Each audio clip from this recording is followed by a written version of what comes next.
Have you ever found something on a grave that shouldn't have been there? I'll go first. Last year, I worked as a groundskeeper at a small cemetery just outside of town. It was a quiet job, a little lonely, but I took pride in keeping the place looking nice. One morning, as I dug a fresh grave for an upcoming burial, I noticed something unusual. A bouquet of pristine flowers placed neatly on the headstone. They were stunning, radiant against the dull earth. Definitely not the kind of flowers someone would leave for a recent death. I squinted, trying to remember if anyone had visited that grave recently.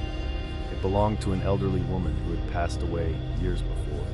No one ever came to see her. I shrugged it off and continued my work. Hours later, after the grave was completed, I walked back to it. The flowers were still there, vibrant and untouched. I felt a chill creep down my spine as I leaned in closer. There was no way anyone could have left them there without me noticing. But what caught my eye next made my heart race.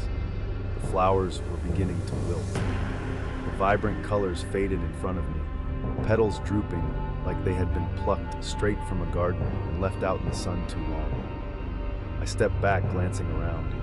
The air felt heavier, thicker, as if the world was watching. Was it a prank? But who would go to such lengths?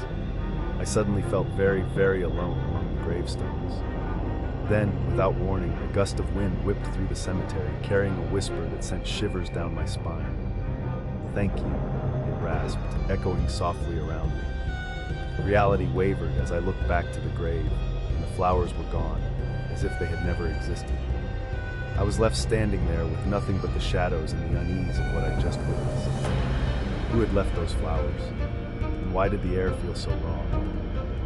As I drove home that evening, the world seemed just a little further out of reach, and I couldn't shake the feeling that I had slipped into a space where time and logic no longer held power.